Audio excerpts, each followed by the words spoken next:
আসসালামু আলাইকুম। অজিহাস মম কিচেনে আপনাদের সবাইকে স্বাগতম।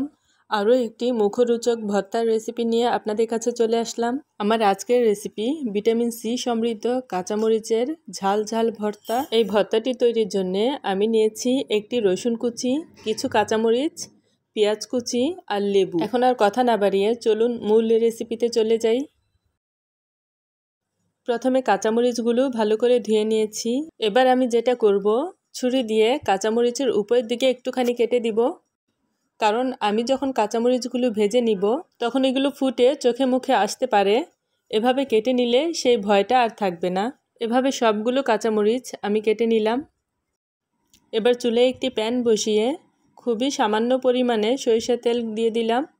তেলটা একটু গরম হলে কাঁচামরিচগুলো দিয়ে ভেজে নিব।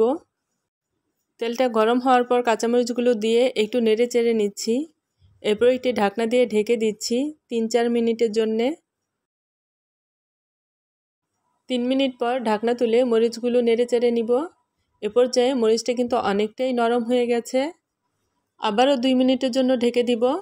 2 মিনিট পর ঢাকনা তুলে আপনাদের দেখিয়ে দিচ্ছি। এ পর্যায়ে মরিচগুলো কিন্তু পুরোপুরি নরম হয়ে গেছে। এখন আরেকটু নেড়ে চেড়ে আমরা এগুলো তুলে নিব। এর থেকে বেশি ভাজার কিন্তু প্রয়োজন নেই। এর থেকে বেশি ভাজতে গেলে মরিচগুলোর পুষ্টিগুণ নষ্ট হয়ে যাবে। মরিচগুলো তুলে নেওয়ার পর ওই একই প্যানে আমি রসুন কুচিটা টেলে নিচ্ছি।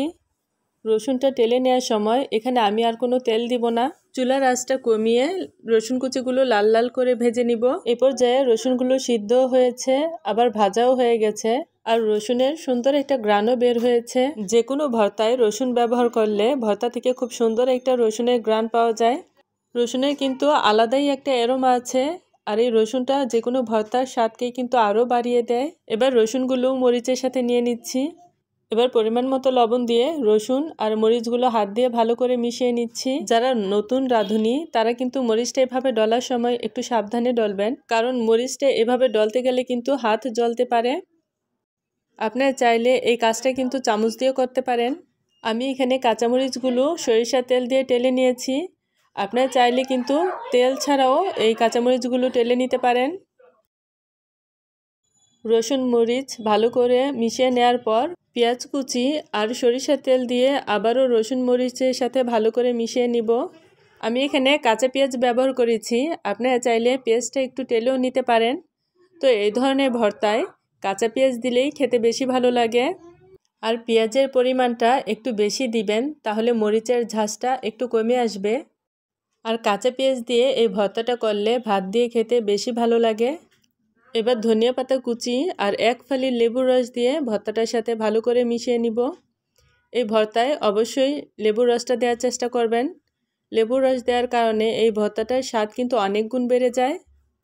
এবার ভালো করে মিশিয়ে নিলেই ভিটামিন সি সমৃদ্ধ কাঁচামরিচের ভর্তা তৈরি হয়ে গেল। এই ভর্তাটি গরম ভাতের সাথে খেতে কিন্তু দারুণ লাগে। বিশেষ করে যারা ঝাল খেতে পছন্দ করেন তাদের কাছে এই ভর্তাটি খুবই ভালো লাগবে। এই ভর্তাটা আমি এবার সার্ভিং ডিশে পরিবেশন করে দেখাচ্ছি। বিশ্বাস করেন এই ভর্তাটা গরম ভাতের সাথে খেতে অনেক ভালো লাগে। আপনারা বাসায় একবার হলেও ট্রাই করবেন। আশা করি আপনাদের কাছেও ভালো লাগবে। সবাই ভালো থাকবেন। আল্লাহ হাফেজ।